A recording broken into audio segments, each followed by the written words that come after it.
Comment arrêter de penser à une personne qui ne t'importe pas? Fais cela, et tu ne penseras plus à elle. Dans cette vidéo, nous allons approfondir un sujet qui, je le sais, te cause une perte de paix mentale. Tu ne peux pas cesser de penser à quelqu'un qui ne t'a pas valorisé, qui ne t'a pas apprécié, et qui, simplement, ne t'importe pas autant que tu l'importes. Ce problème peut sembler être un cycle sans fin, une répétition constante de pensées qui te maintiennent coincé dans une situation nuisible. Ici, tu ne découvriras pas seulement pourquoi ton esprit s'accroche à cette personne, mais tu apprendras également une approche pratique, soutenue par la psychologie, qui t'aidera à tourner la page, à laisser cette personne derrière et à commencer à vivre avec une liberté émotionnelle. Mais attention, ce n'est pas une vidéo ordinaire où l'on te dit simplement de cesser de penser à elle. Ici, nous allons au fond de ce qui se passe vraiment en toi. Je vais t'apprendre exactement quoi faire pour ne plus penser à cette personne pour toujours. Tu obtiendras des outils pratiques que tu pourras appliquer immédiatement. Et si tu les suis correctement, ils t'aideront à te libérer du poids de quelqu'un qui n'a pas su t'apprécier.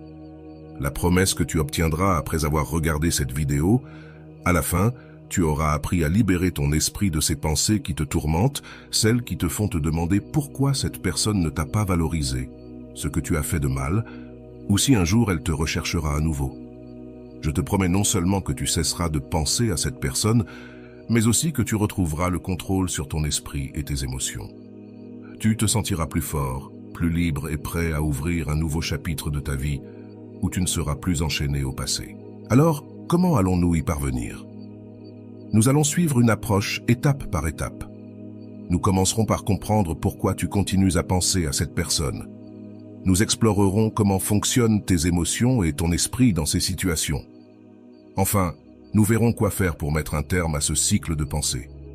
Donc, si tu te sens prêt à laisser derrière toi cette personne qui ne t'a pas valorisé, reste avec moi, car ce que tu vas apprendre ici pourrait tout changer pour toi. Pourquoi continues-tu à penser à cette personne? La première chose que tu dois savoir est que ton esprit ne cherche pas à te punir. Le fait que tu continues à penser à cette personne ne signifie pas que tu es faible ou qu'il y a quelque chose de mal en toi. C'est un processus complètement normal lorsque tu as investi des émotions dans quelqu'un. Mais voici le piège. Ton cerveau est programmé pour essayer de résoudre des problèmes. Et dans ce cas, la relation ratée ou le désintérêt de l'autre personne est quelque chose que ton esprit essaie encore de résoudre. Cela crée un cycle où tu continues à réfléchir à ce qui s'est passé, essayant de comprendre pourquoi elle ne t'a pas valorisé et comment tu aurais pu faire quelque chose de différent. C'est la principale raison pour laquelle tu ne peux pas cesser de penser à cette personne. Il ne s'agit pas tant de l'amour ou du manque que tu ressens pour elle, mais plutôt du fait que ton cerveau est bloqué sur un problème sans solution. Ton esprit recherche une clôture, une conclusion à cette histoire. Mais comme l'autre personne n'est pas prête à te donner cette clôture, ton esprit continue de ressasser le passé à la recherche de réponses. L'attachement émotionnel que tu maintiens joue ici un rôle important. Lorsque nous sommes dans une relation ou que nous ressentons quelque chose de fort pour quelqu'un, nous générons ce que nous pourrions appeler une empreinte émotionnelle. Cette empreinte ne disparaît pas facilement, même si la personne ne nous valorise pas. Le psychologue John Bowlby, connu pour sa théorie de l'attachement, expliquait que les êtres humains sont programmés pour former des liens émotionnels, et ces liens sont difficiles à rompre, surtout lorsque nous n'avons pas obtenu ce que nous attendions de cette relation. Et voici quelque chose de clé. Le manque de réciprocité ou de valorisation te laisse dans un état d'incomplétude.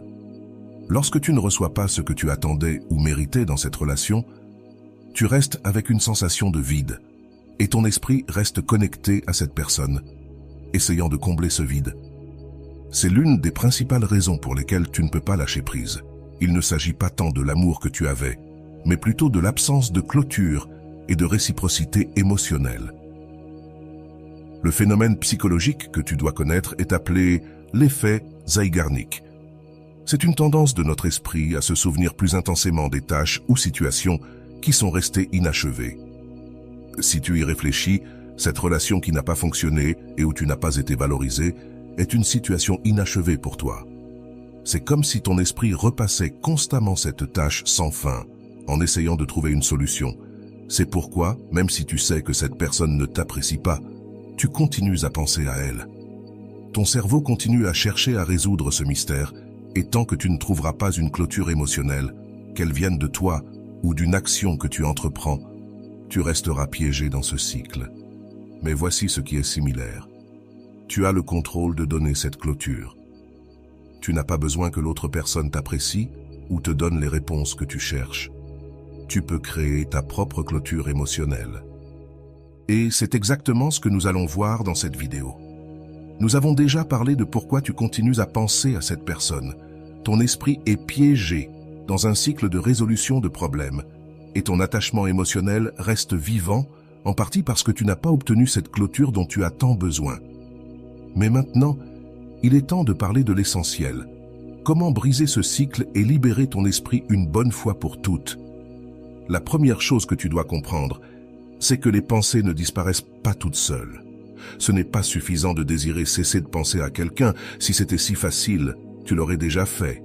C'est comme essayer de ne pas penser à un éléphant rose. Si je te dis de ne pas penser à un éléphant rose, la première chose que tu feras sera de t'en imaginer un. C'est ainsi que fonctionne notre esprit. Par conséquent, la clé n'est pas simplement de cesser de penser à cette personne, mais de remplacer ces pensées par quelque chose de plus efficace. C'est ici qu'intervient la technique clé qui t'aidera à y parvenir. Redirige ton attention consciente. Lorsque tu continues à penser à quelqu'un qui ne t'a pas valorisé, ce que tu fais, en essence, c'est permettre à ton esprit de donner trop d'importance à cette personne. Tu te demanderas comment tu peux arrêter de faire cela. La clé est de rediriger ton attention consciente. Selon le psychologue Daniel Kahneman, auteur de Thinking Fast and Slow, l'esprit a deux façons principales de traiter l'information. La pensée rapide, qui est automatique et émotionnelle, et la pensée lente, qui est consciente et rationnelle. En ce moment, ta pensée rapide est piégée dans une réaction émotionnelle, se remémorant constamment cette personne. Mais tu peux activer ta pensée lente, consciente, et changer le focus vers quelque chose de plus constructif. C'est quelque chose que Eckhart Tolle, auteur de Le pouvoir du moment présent, mentionne souvent. Il dit que les pensées sont comme des nuages. Si tu restes piégé en elles, tu te perds dans une tempête. Mais si tu prends le contrôle, tu peux observer ces pensées sans les laisser te dominer. Le premier pas est de prendre conscience chaque fois que tu penses à cette personne. Ce n'est pas facile car ces pensées semblent venir automatiquement, mais si tu t'entraînes à les noter peu à peu, tu commenceras à voir le schéma. Arrête le cycle avec une interruption consciente. La deuxième technique que je te propose est ce que nous appelons l'interruption consciente. Chaque fois que tu remarques que ton esprit commence à divaguer vers cette personne, interromps cette pensée sur le champ. Tu peux le faire littéralement en te disant « Stop ». C'est ici que ton attention consciente prend le contrôle. Ce que nous faisons, c'est interrompre le cycle automatique de pensée. Une fois que tu parviens à stopper ce cycle, tu peux remplacer cette pensée par une affirmation positive sur toi-même ou simplement te concentrer sur une autre activité qui te fait te sentir bien. La psychologue spécialiste en réduction de stress explique dans son livre The Stress Solution que nos émotions sont profondément connectées à nos pensées automatiques. Mais nous pouvons réentraîner notre cerveau pour que ces pensées cessent d'avoir le même poids. Ce n'est pas un entraînement. En arrêtant ces pensées répétitives et en les remplaçant par d'autres actions ou pensées, peu à peu, nous affaiblissons le pouvoir que cette personne a sur notre vie. Maintenant, une des raisons pour lesquelles tu continues à penser à cette personne est que, comme nous l'avons dit précédemment, ton cerveau sent que la situation est restée inachevée. C'est ici que les rituels de clôture émotionnelle entrent en jeu, une technique que de nombreux psychologues recommandent à leurs patients. Tu n'as pas besoin d'une confrontation physique ou d'une conversation avec cette personne, mais tu as besoin de quelque chose de symbolique qui représente la clôture que tu n'as pas obtenue. Le psychologue suggère d'écrire une lettre à la personne qui ne t'a pas valorisé, exprimant tout ce que tu ressens, mais sans intention de l'envoyer. Cette lettre est pour toi, afin que tu libères toutes ces émotions inexprimées et que tu te donnes la permission de clore ce cycle. Ensuite, tu peux brûler la lettre ou la déchirer, ce qui symbolise que ce chapitre est arrivé à sa fin. Les types de rituels vous aideront à donner à votre esprit le signal qu'il est temps de laisser aller l'effet Zeigarnik et comment le fermer à votre avantage. Rappelez-vous l'effet Zeigarnik dont nous avons parlé auparavant, cet élan de continuer à penser à une tâche inachevée. Ce rituel de fermeture émotionnelle vous aidera à résoudre ce sentiment d'incomplétude. Ce que vous faites avec cet exercice, c'est donner à votre esprit une conclusion, bien que symbolique, qui lui permettra de relâcher ses pensées persistantes. C'est comme si vous marquiez enfin cette tâche comme complète dans votre cerveau. Mais ne vous méprenez pas, ce n'est pas seulement une question de faire un rituel, et c'est tout. Le processus de cesser de penser à quelqu'un prend du temps et de la pratique. Ce que nous faisons ici, c'est entraîner votre esprit à relâcher ses pensées de manière active. C'est pourquoi chaque fois que vous sentez que votre esprit revient à cette personne, vous devez en être conscient et appliquer l'une de ces techniques pour interrompre le cycle et rediriger votre énergie. Faites de la place pour de nouvelles expériences. En fin de compte, ce qui vous aidera le plus à cesser de penser à cette personne, c'est de faire de la place dans votre vie pour de nouvelles expériences. C'est là que beaucoup de gens échouent. Ils restent piégés dans un cycle de pensée parce que leur vie continue de tourner autour de cette relation ratée. Pour libérer votre esprit, vous devez lui donner un nouvel objectif. Cela peut aller de l'apprentissage d'une nouvelle compétence à commencer un nouveau projet ou à sortir avec des amis qui vous remplissent d'énergie positive. Brené Brown, dans son livre « Le pouvoir de la vulnérabilité », dit que la meilleure façon de guérir une blessure émotionnelle est de s'ouvrir à de nouvelles expériences qui nous permettent de nous sentir connectés à quelque chose de plus grand que notre douleur.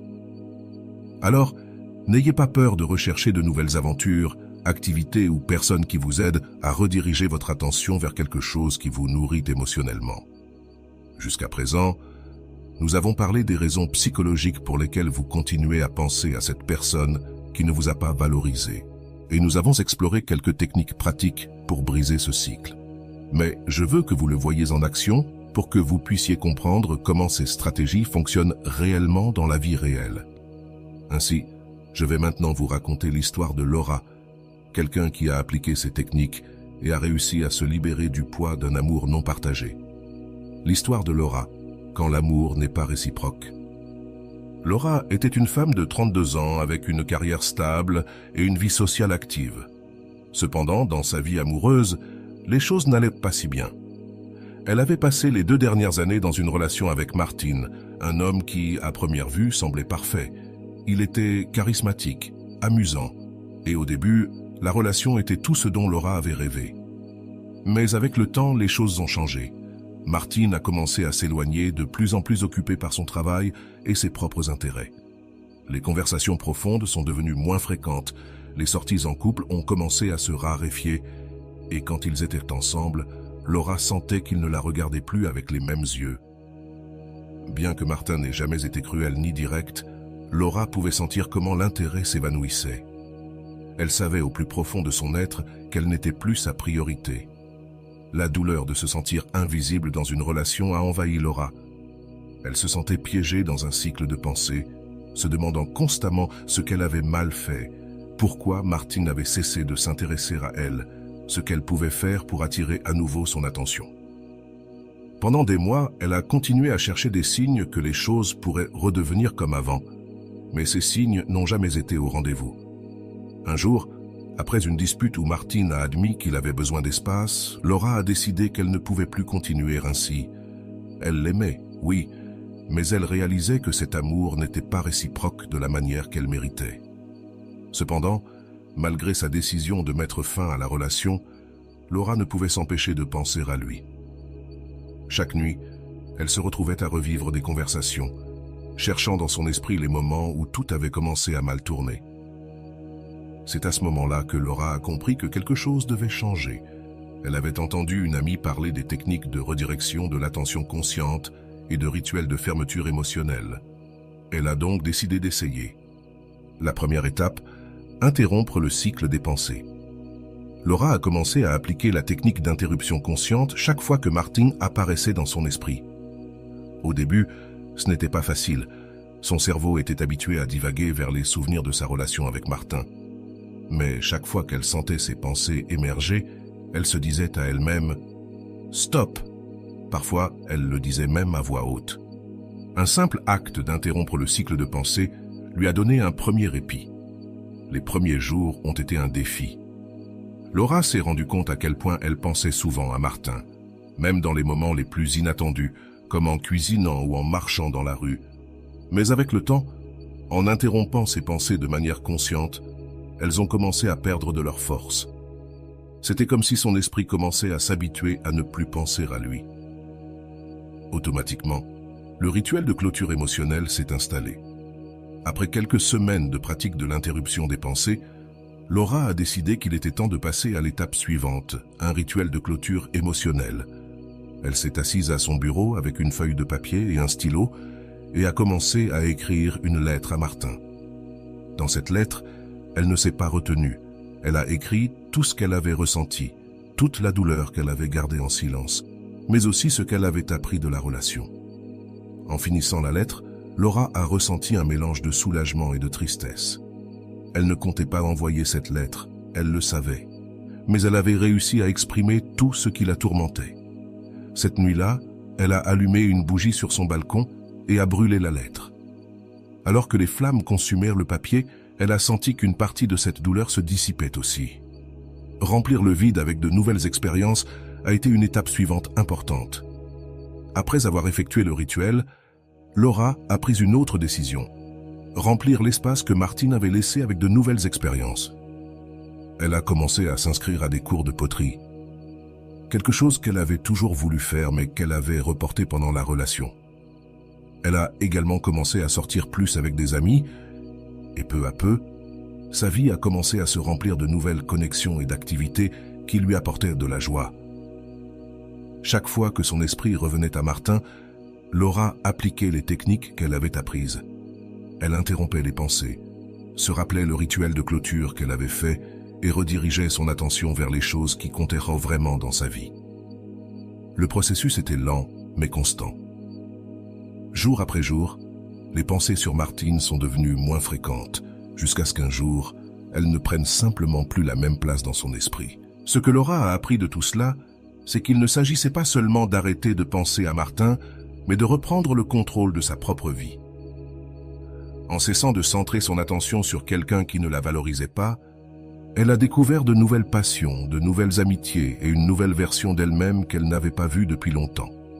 Le plus important que Laura a compris, c'est qu'arrêter de penser à quelqu'un ne signifie pas simplement oublier, mais donner une clôture émotionnelle à cette histoire et s'ouvrir à de nouvelles possibilités. Et c'est exactement la promesse de cette vidéo. Tu peux aussi faire la même chose. Si tu appliques ces techniques, tu peux te libérer de cette personne qui ne t'a pas valorisé. Et surtout, tu peux te sentir de nouveau libre et complet. Dans la prochaine partie, nous allons faire une analyse de la manière dont Laura a géré chaque étape du processus et comment tu peux faire de même. Fais attention, car ces détails sont essentiels pour que tu puisses également te libérer de ces pensées et commencer à construire une nouvelle réalité pour toi. Nous nous voyons dans le prochain bloc. Analyse de l'histoire de Laura. Comment elle a géré chaque étape. Maintenant que tu connais l'histoire de Laura, nous allons décomposer étape par étape comment elle a réussi à cesser de penser à Martin, quelqu'un qui ne l'a clairement pas valorisé.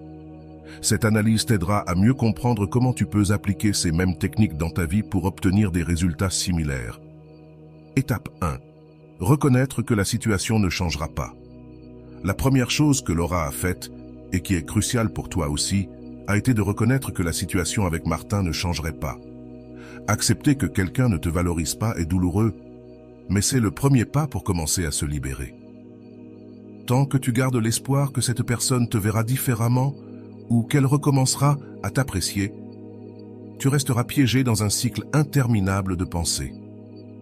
Laura s'est rendue compte que l'amour qu'elle ressentait n'était pas réciproque de la manière qu'elle méritait.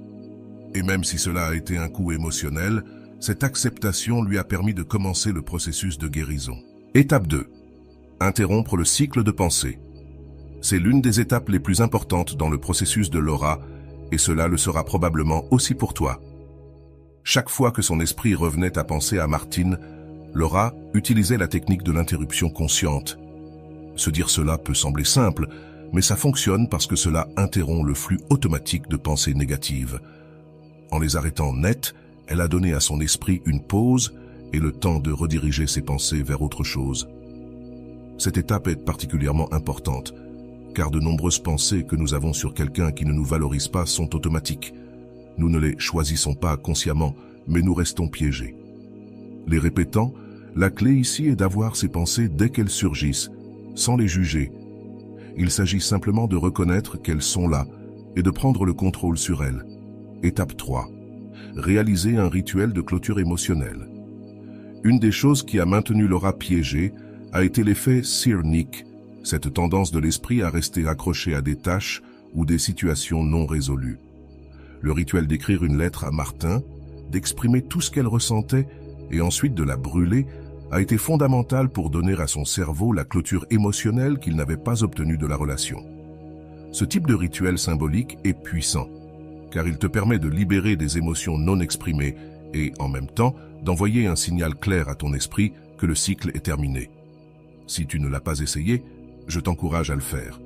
Tu n'as pas besoin de partager cette lettre avec l'autre personne. En fait, il est préférable de ne pas le faire. L'objectif est que tu te libères toi-même. Étape 4. Remplir l'espace émotionnel avec de nouvelles expériences. Une autre étape essentielle dans le processus de Laura a été de remplir le vide laissé par Martine avec de nouvelles expériences. Voici un principe psychologique important. Si tu ne donnes pas à ton esprit quelque chose de nouveau sur lequel se concentrer, il continuera à s'accrocher à ce qu'il connaît, même si cela te cause de la douleur. Laura a pris la décision consciente de s'inscrire à des cours de céramique, une activité qu'elle avait toujours voulu essayer, et a commencé à remplir sa vie de personnes et d'activités qui lui apportaient de la joie. Cette étape est clé, car beaucoup de personnes commettent l'erreur d'essayer d'oublier quelqu'un sans remplacer ses pensées par de nouvelles expériences. Si tu ne fais rien de nouveau, ton esprit continue de revenir au même endroit. Dans le cas de Laura, le fait qu'elle ait commencé à explorer de nouvelles activités et amitiés a fait que, peu à peu, son attention et ses émotions se sont dirigées vers quelque chose de plus positif. Étape 5. Être constant et patient avec le processus. La chose la plus importante à retenir est que ce processus prend du temps. Laura n'a pas cessé de penser à Martin du jour au lendemain. Cela a pris des semaines, voire des mois, pour interrompre ses pensées répétitives et commencer à voir les résultats. Ce qui a fait la différence, c'est sa constance. Chaque fois que son esprit revenait à Martin, elle appliquait les techniques qu'elle avait apprises. Elle le faisait sans désespoir, sachant qu'avec le temps, ses pensées perdraient de leur force. C'est ici que beaucoup de personnes se trompent. Elles s'attendent à des résultats immédiats, et lorsqu'elles ne voient pas de changement rapide, elles se frustrent et abandonnent. Mais ce que tu dois comprendre, c'est que tu es en train de reprogrammer ton esprit. Et cela prend du temps. La constance est la clé. Si tu continues à appliquer les techniques jour après jour, les pensées sur cette personne vont s'affaiblir jusqu'à ce qu'un jour, tu te rendes compte qu'elle n'occupe plus la même place dans ta vie. Le pouvoir de créer ta propre clôture. Laura a compris que, même si elle ne pouvait pas changer comment Martin l'avait traitée, elle pouvait changer la façon dont elle répondait à cette situation. Elle a pris le contrôle de ses émotions et a décidé qu'elle ne vivrait plus piégée dans une relation qui n'existait plus. En réalisant ce rituel de clôture émotionnelle, en interrompant les pensées répétitives et en remplissant sa vie de nouvelles expériences, Laura a réussi à créer sa propre clôture sans dépendre de Martin. Et c'est la leçon la plus importante que tu peux tirer de cette histoire. Tu n'as pas besoin que l'autre personne te donne la clôture émotionnelle que tu recherches. Tu n'as pas besoin d'être valorisé ou qu'elle revienne vers toi pour pouvoir avancer. Tu peux prendre le contrôle. Tu peux décider quand il est suffisant.